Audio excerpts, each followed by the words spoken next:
अगला सवाल शाम का है, वो पूछते हैं is it worth learning both React Native and Xamarin to build mobile apps? यानी कि क्या मोबाइल एप्स बनाने के लिए रिएक्ट नेटिव और ज़ैमरिन दोनों फ्रेमवर्क सीखना फायदेमंद है? शाम, बिल्कुल नहीं। It's not at all worth it. दोनों फ्रेमवर्क एक ही काम करती हैं, that is mobile apps banana.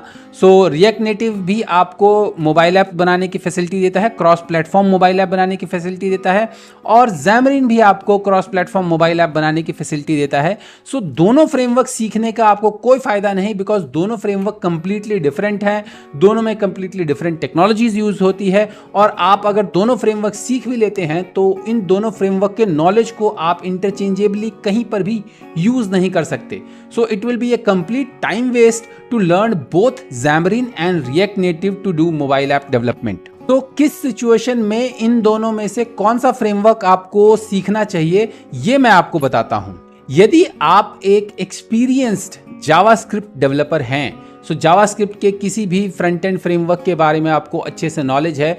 JavaScript के फ्रंट एंड फ्रेमवर्क्स हो गए आपके एंगुलर, रिएक्ट, व्यू। सो रिएक्ट एक जावास्क्रिप्ट का फ्रेमवर्क भी है। तो अगर आप रिएक्ट डेवलपर हैं तो आपके लिए रिएक्ट नेटिव बहुत अच्छा फ्रेमवर्क है। अगर आप एंगुलर डेवलपर भी हैं या आप Vue.js के डेवलपर भी हैं, सो अगर आप जावास्क्रिप्ट के एक एक्सपीरियंस डेवलपर हैं, आपको पहले से जावास्क्रिप्ट का अच्छा एक्सपीरियंस है, या आपने एटलीस्ट एक दो एप्लीकेशंस जावास्क्रिप्ट में बनाए हुए हैं, तो उस केस में आपके लिए रिएक्ट नेटिव सीखना ज़्यादा ईजी रहेगा और ज़्यादा जो है आप जल्दी सीख पाएंगे और जल्दी यूटिलाइज कर पाएंगे। वहीं यदि आप एक .NET के डेवलपर हैं, आपको 1.5-2 साल का .NET, C# और .NET का एक्सपीरियंस है, तो उस केस में आपके लिए रिएक्ट नेटिव की बजाय ज़ैमरिन या मावी फ्रेमवर्क, क्योंकि ज़ैमरिन जो है वो 3 साल में आपका लगभग पौने 2-3 साल में सनसेट हो रहा है, उसकी जगह मावी आ रहा है, जस्ट नेम स्पेस का चेंज हो रहा है। ज़ैमरिन जो है वो अब एंड्रॉयड फॉर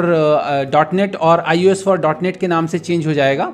सो ये थोड़ा लंबा नाम हो गया ज़ैमरिन की बजाय। सो ये ज़ैमरिन या मावी फ्रेमवर्क जो है वो आपको सीखना चाहिए यदि आपको .NET का प्रीवियस एक्सपीरियंस है। यदि आपको 1.5-2 साल का .NET का एक्सपीरियंस है तो आपको ज़ैमरिन या मावी सीखना चाहिए मोबाइल ऐप डेवलपमेंट के लिए। यदि आप फ्रेशर हैं, मतलब आपको ना किसी भी फ्रेमवर्क के बारे में नहीं पता, ना .NET के बारे में पता है, ना जावास्क्रिप्ट के बारे में पता है, ना रिएक्ट नेटिव के बारे में पता है, उस केस में आपको जो है वो पहले C# सीखना चाहिए और उसके बाद आपको मावी सीखनी चाहिए या ज़ैमरिन सीखना चाहिए।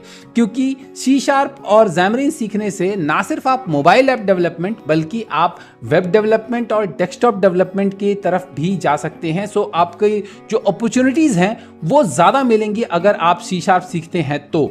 और ये तभी कीजिए यदि आप फ्रेशर हैं तो क्योंकि फ्रेशर होने पर अगर आप फ्रेशर हैं और आप मोबाइल ऐप डेवलपमेंट में जाना चाहते हैं तो रादर देन रिएक्ट नेटिव मेरा सजेशन यही रहेगा कि आप C# और ज़ैमरिन सीखिए, क्योंकि C# और ज़ैमरिन सीख के कल को आप मोबाइल ऐप से वेब ऐप डेवलपमेंट और डेस्कटॉप डेवलपमेंट में भी जा सकते हैं, क्योंकि डेस्कटॉप डेवलपमेंट और वेब ऐप डेवलपमेंट में बहुत ज़्यादा अपॉर्चुनिटीज़ हैं।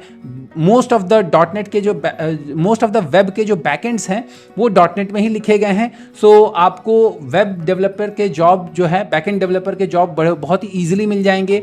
ब्लेजर भी अब धीरे धीरे ग्रो कर रहा है, तो आप जो फ्रंट एंड में भी ब्लेजर के तौर पर या फुल स्टैक डेवलपर के तौर पर भी .NET में जा सकते हैं। सो यदि आप फ्रेशर हैं और मोबाइल डेवलपमेंट में जाना चाहते हैं तो आपको C# और ज़ैमरिन और मावी सीखना चाहिए। यदि आप जावास्क्रिप्ट के एक्सपीरियंस डेवलपर हैं उस केस में आपको रिएक्ट नेटिव सीखना चाहिए।